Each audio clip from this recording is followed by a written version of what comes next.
No niin, eli nyt ollaan sitä äskeisestä kuvauspaikasta tultu noin 150 metriä alavirtaa. Ja tässä nähdään semmonen monimuotoinen luonnontilainen koskijakso, jossa on lähestulkoon kaikkea.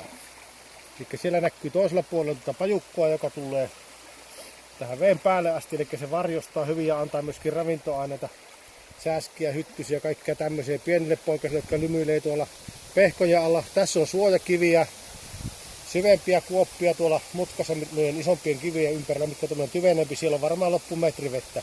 Ja sitten on myöskin tämmöistä niin sanottua pienpoikastuotantoaluetta tällä rannoilla. Ja näyttäisi olevan, että mä menen käymään tuossa koskessa kahlaamassa, niin täällä löytyisi myöskin tätä, melko varmaan löytyy tämmöistä pienempijakoista kiveä ja soraikkoa. Miehen peukalon pään kokosta suurin piirtein ja vähän pienempää, mikä on esimerkiksi harjukselle erittäin hyvä. Tässä on savea seassa, mutta se varmaan tuolla virrassa on sitten puhtaampana.